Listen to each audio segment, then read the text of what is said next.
So this is a track plan update.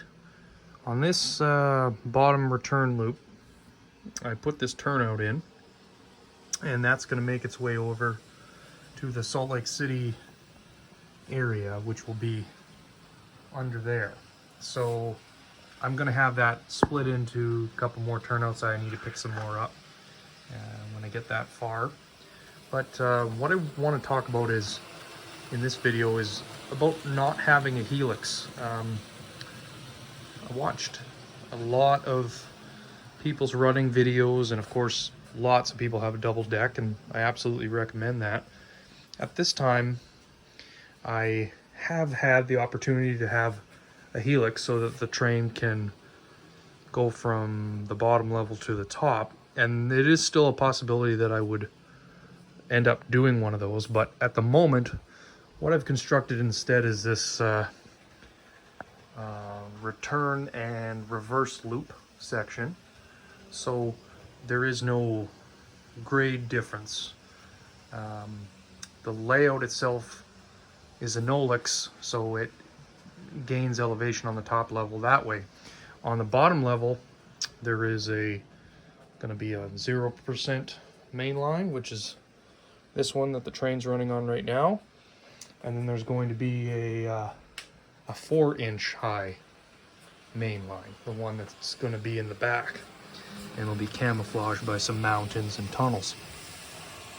So I find that when I'm running trains, and I mean it's any train, you name it, right now my track is not glued down, and I've got sections where I've got some wires kind of, I don't have holes going through the table yet, so track's a little uneven. And even two of these wires high, configured in the wrong order, and the train wants to derail. And I'm using all micro trains as much as possible, probably about 95%. And like I say, got everything tuned up. I put new couplers on that dummy locomotive, and I have a kind of a standard that I want the locomotives to run at. On the top level, for pulling anything at grade, locomotives can do it, but mostly it's only the Broadways that I have. The Atlases, the Catos, if you lash up a whole bunch of F units, it'll do it. But if we're talking one locomotive, it won't do much more than 10 cars, and everything is at 2%. So in the closet here, I have these return loops instead of a helix. What was going to either happen is this was going to be a helix, or that return loop situation over there in the middle of the end of the peninsula was going to be a helix. And based on all the research that I did, a lot of people on their layout videos said if they could go back in time and not do a helix, they would do it. So right now, when I want to, move a train for some reason, I am in a construction phase, I'm just using a re-railer, and I'm taking the cars off, transplanting them up to the other main line if I want the train. So like this train was running on the bottom earlier, and I wanted it out of the way. I don't have a lot of sidings on this yet. So there's kind of a disadvantage of having to do that. But if the train is going in the helix and every single time it can't pull anything, or it's derailing, like in comparison, this is a little bit tighter. I can get my hand in and I can access the track back there. And I absolutely believe in having hidden sections of track. But in order to get this dialed in,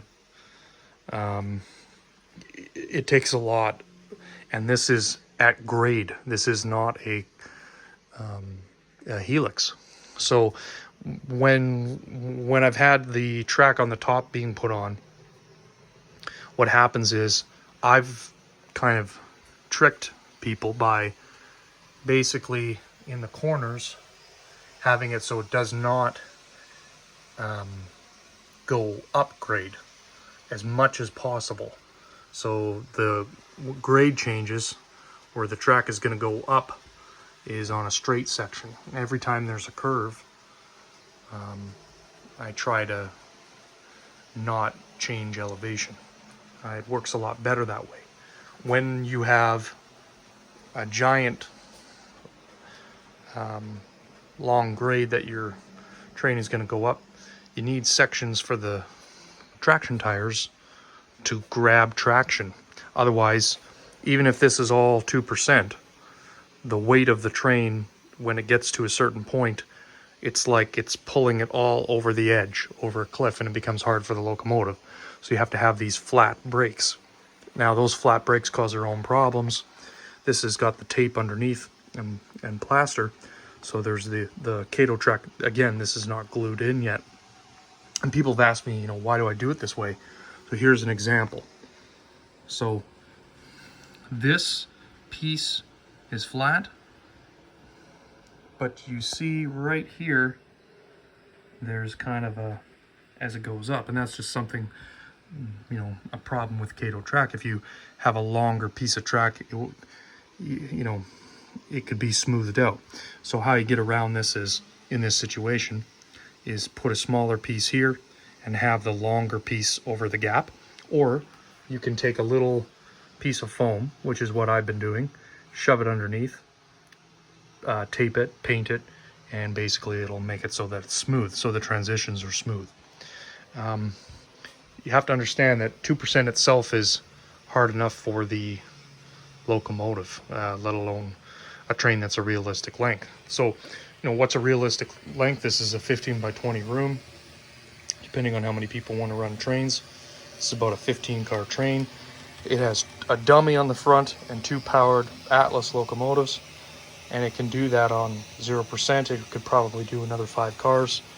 To be a little more realistic, having that much power at the front, it should have more cars than that.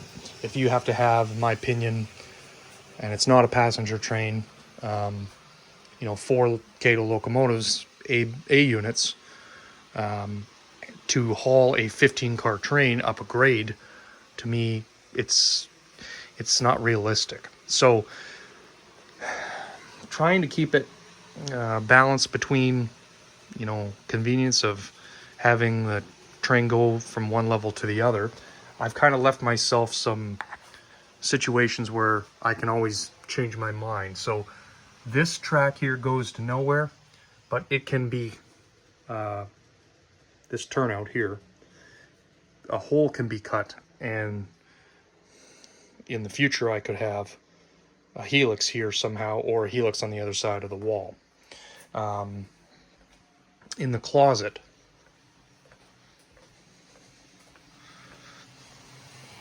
the way that it's constructed, these tables are loose. They're IKEA tables. That's what all my bench work is. And in order to make this a helix instead of return loops, it can be done very easily. The thing is that the dimensions of this closet, I'm already taking the smaller Cato pieces in sections. As you can see, it's kind of got a weird shape oval, and I've got re-railers on here in order for it to run correctly.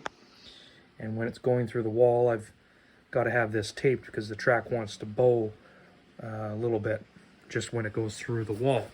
I've got tape to hold it down flat, otherwise there would be a derailment.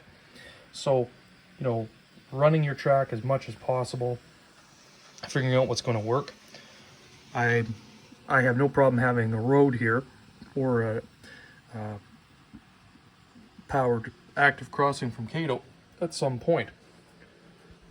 I have no problem having a road here. I have no problem having a road down here. And having these re-railers so often basically makes it so that when there is an ups, it's expensive stuff. It doesn't go on the floor. Other people have said, your track work quality, I don't need re-railers. There's another one here. That's a bunch of BS as far as I'm concerned. I've ran in-scale trains for 25 years, and anywhere that makes sense to have a re-railer, that it can be hidden, in a hidden section or a hard to get to section, you should be using. I have a lot of them, and I position them where they're realistic or they're in a tunnel, just at the head of the tunnel, and basically it makes everything run smooth. So as an example, I have one here because here I'm using a tighter radius curve, a couple pieces of it. So we've got 19-inch, which is the second widest for all these pieces. Then we've got a straight piece, but it's a re-railer because there's a turnout. And that's because sometimes the locomotives, the wheel's just a little bit out of gauge, it'll want to pick that switch and cause a derailment. Having this re-railer here basically bulletproofs this turnout, which is going to be, it's important to have because it goes to the Salt Lake City section. I've got one here because after it came out of that tight area, maybe a longer gondola or longer passenger car was pushed over the rails. Maybe a car that, one car had body mounted couplers and one car had wheel mounted couplers, and body mount couplers are the new all the rage thing. They basically cause a lot of issues with derailments. So I have been a part of a group of 3 or 4 of us called Mainliners, which is essentially entirely made up modular layout that we've taken to shows. Now, we kind of disbanded right before COVID, and some of us have gone to home layouts and what have you, but we did about 4 versions of improvements on the benchwork, and having the Cato Track on as flat a surface as possible, glued down with PL300, 2 days of a show having no derailments and nothing hitting the cement floor, it's a nice accomplishment. So Microtrain's wheels and couplers for me have been the best. Whenever I use my ore train, my Atlas ore train, it's got the Atlas wheels on it right now, constantly have issues. So if I use Microtrain's wheels and couplers, some guys are using metal as well, it's even better, they say. Plus I have the Cato Track. I know there's more realistic looking track. What I end up doing to my track is I weather it with an airbrush when I'm getting close to keeping things the way that I want them to be. So as an example, this is from an old layout and this was weathered, and to me that looks just fine.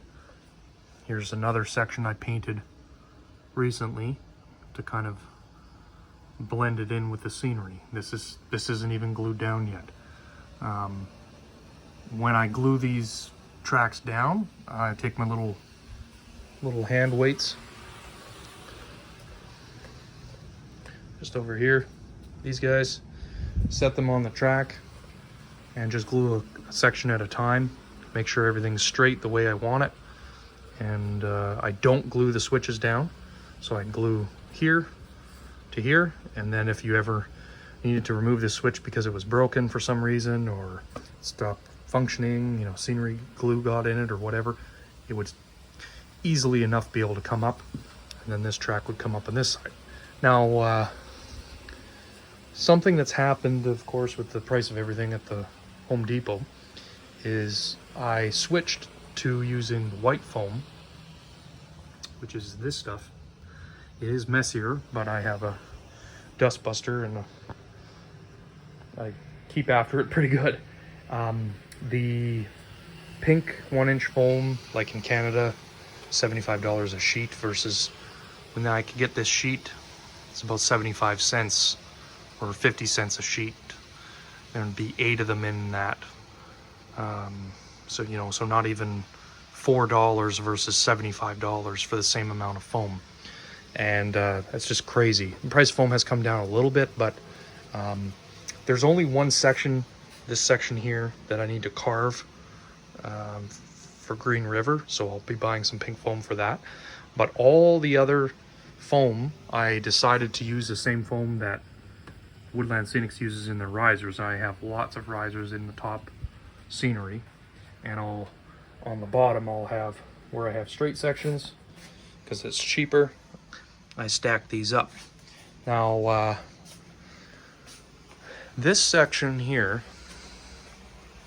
is a bunch of those white foam sheets, 1/2 inch thick, and it has a PL300, and it used 6 tubes. And the tubes used to be about $2-3 a tube for the small one. And besides hurting my hand to go through that many tubes, it's expensive now. It's about $6.99 Canadian a tube. So I had to find something different. So when I got to this section, what I ended up using is this stuff. And I saw some other people doing Halloween crafts on YouTube with it, so I thought I'll give it a whirl. And I've been using it basically since here, starting here as for scenery.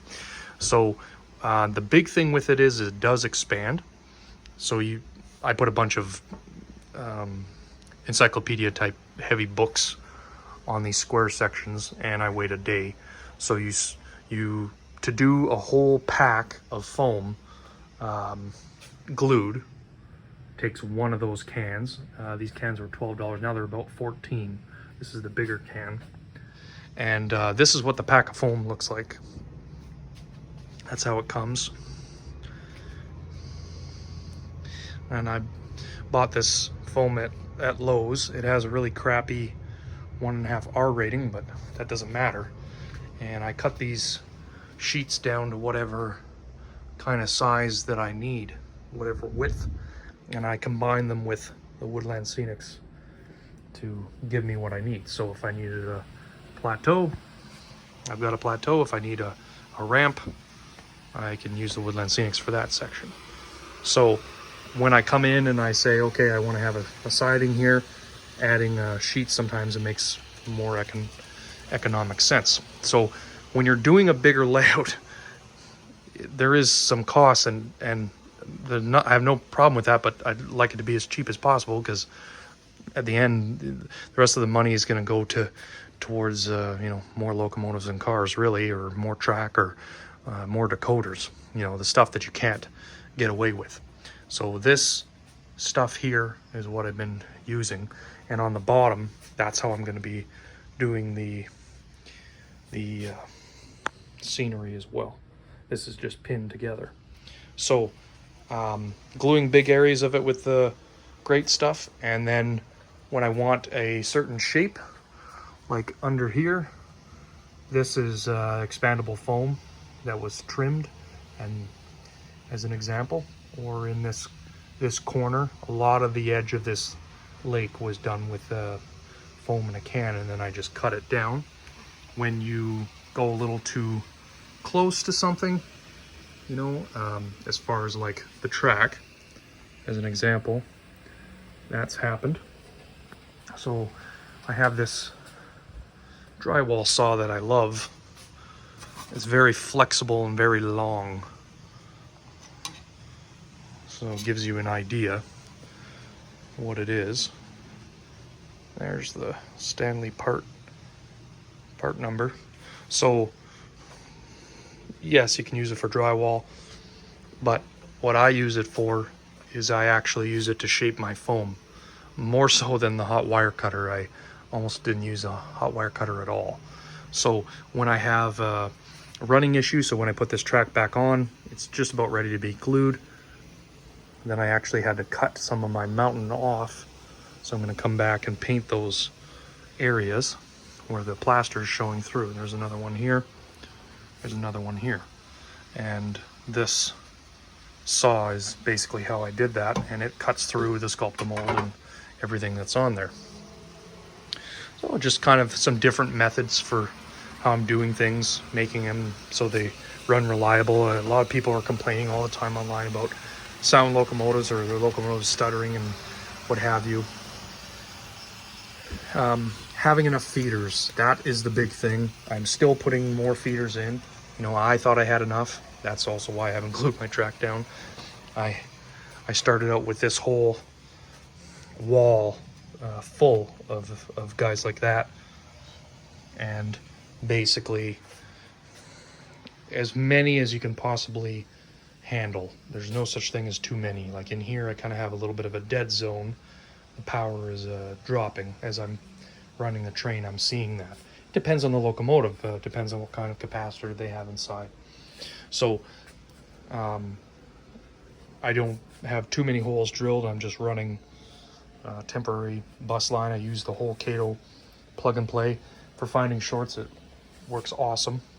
As soon as you plug it in and you have the system on, locomotive's off the track, it starts chirping at you until you unplug the right one to know, which works perfect for me. You know, if I need to solder that down the road, once I have everything dropped, I have no problem with that, but for now, works good for me. So they are just kind of temporarily held out of the way. What's this guy going by? So this track will get airbrushed. That's on here. Now the scenery is completed in these areas. Base coat of scenery will happen on this probably next. Basically paint my board, paint my track, and start putting sand, dirt, grass, all of the super detailing that goes along with it. And eventually it starts to come together. So, all right, have a good night, guys. We'll talk to you then.